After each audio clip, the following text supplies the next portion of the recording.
Makin kuat keyakinan kita, makin cepat datangnya pertolongan Allah. Orangnya soleh banget, imannya pasti kuat tuh. Tapi dia belum ditolong aja sama Allah. Nah, berarti kita belum paham cara Allah menolong kita.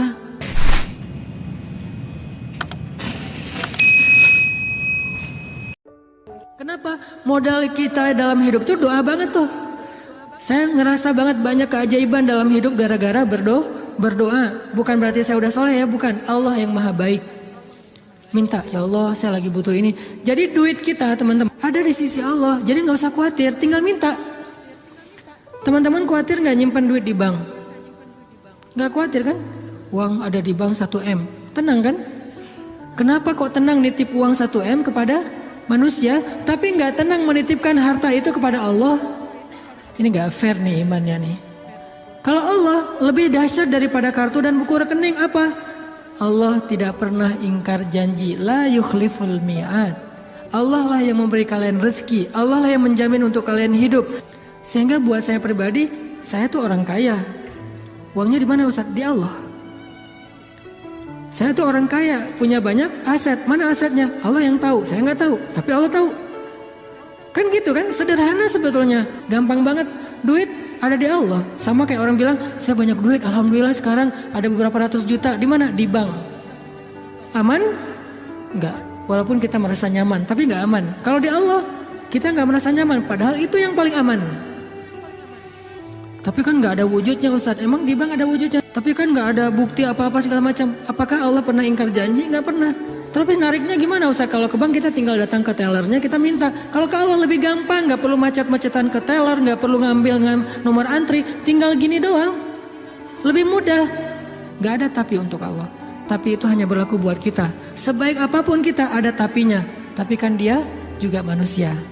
Minimal. Kalau enggak, tapi kan dia gak jujur. Tapi kan dia jahat. Tapi kan dia curang. Kalau dia orang baik, tapi kan dia manusia. Tetap ada kurangnya kan? Kalau Allah gak ada tapinya. Allah gak akan memberikan harta karena kekurangan. Allah maha kaya. Allah terlalu sibuk. Allah maha kuasa. Allah gak dengar. Allah maha mendengar. Allah misalnya gak melihat. Allah maha menyaksikan. Apa sih yang kita persoalkan dari Allah? Tinggal gini doang. Tapi saya udah sering gini gak didengar sama Allah. Berarti kita gak punya kontrak. Kontrak itu udah kita batalin dengan makanan yang haram. Kontrak itu udah kita batalin dengan memutuskan silaturahim. Kontrak itu udah kita batalin dengan berburuk sangka kepada Allah. Itu kan yang membatalkan kontrak.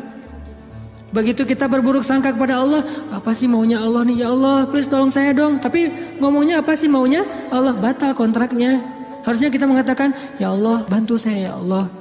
Saya yakin tidak ada sesuatu yang sia-sia dari takdirmu. Kita berbaik sangka kepada Allah, maka Allah pasti akan menunaikan janji. Wa aufu bi ahdi, ufi bi ahdikum. Tunaikan janji kalian kepada aku tunaikan janji aku kepada kalian. Modal itu doa banget teman-teman. Doa banget. Cinta, mau dapat sahabat, mau dapat pasangan, mau dapat kasih sayang orang tua, mau dapat doa dari orang-orang soleh, mau dapat rezeki yang berkah, mau dapat terutama cinta dari Allah.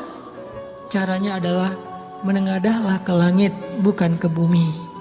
Sujudlah di bumi, lalu memintalah ke langit. Maka Allah Subhanahu wa ta'ala akan melimpahi kita dengan rasa. Tinggal kita yakin aja sama Allah.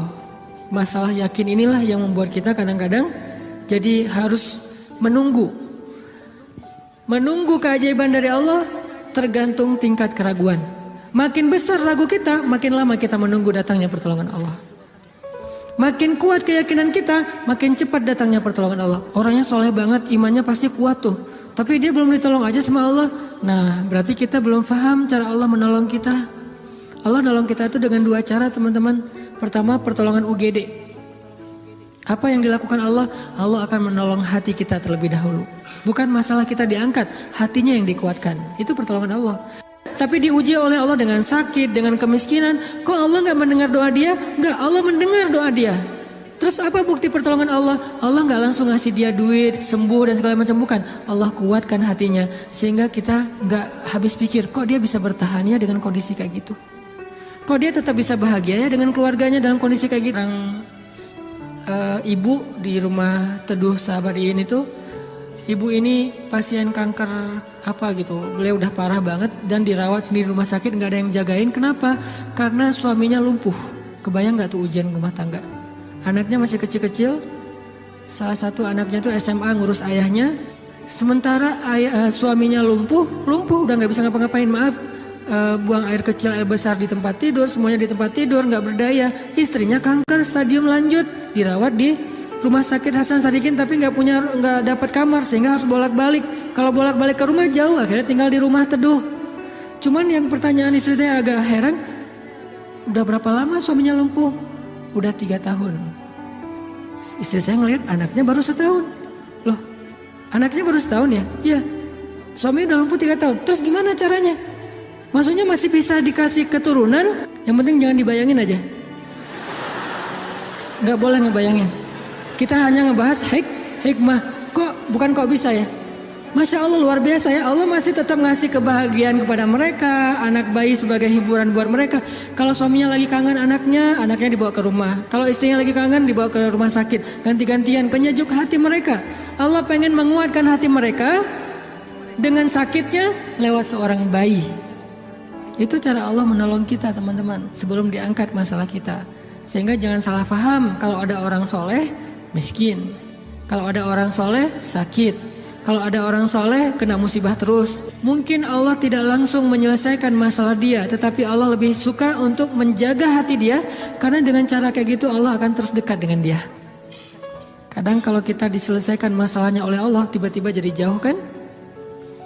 Ya Allah tolong saya tahajud 1 juz 1 malam. Luar biasa tuh kalau lagi ada masalah. Satu masalah selesai gak usah tahajud. Sholat aja dijamak lagi tuh tadi. Maghrib dijamak dengan isya, zuhur dijamak dengan asar, subuh dijamak dengan duha. Jadi sehari menjamak 3 kali sholat. Kenapa? Udah gak ngerasa butuh sama Allah. Allah tahu itu.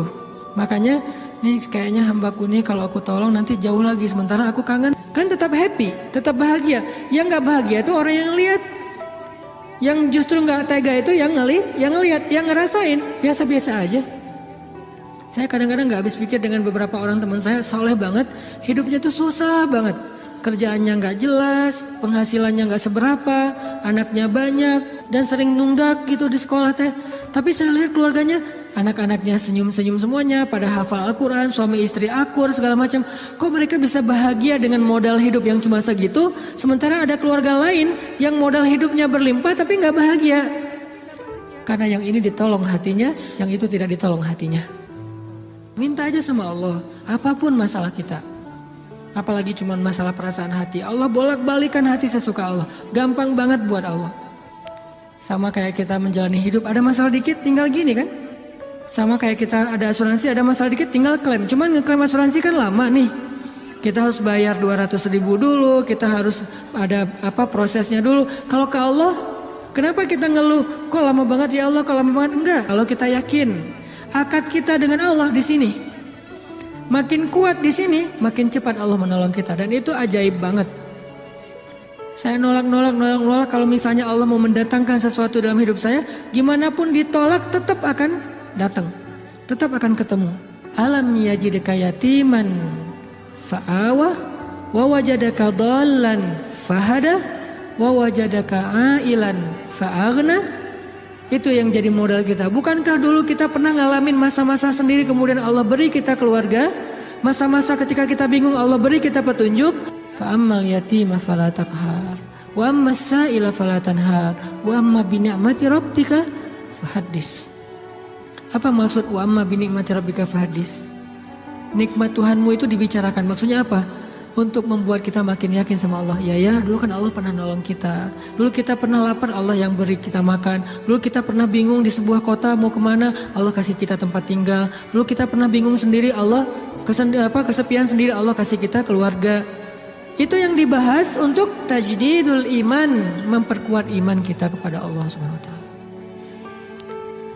Jadi kesimpulannya teman-teman, bahwa kita butuh apa aja mintalah sama Allah, termasuk cinta.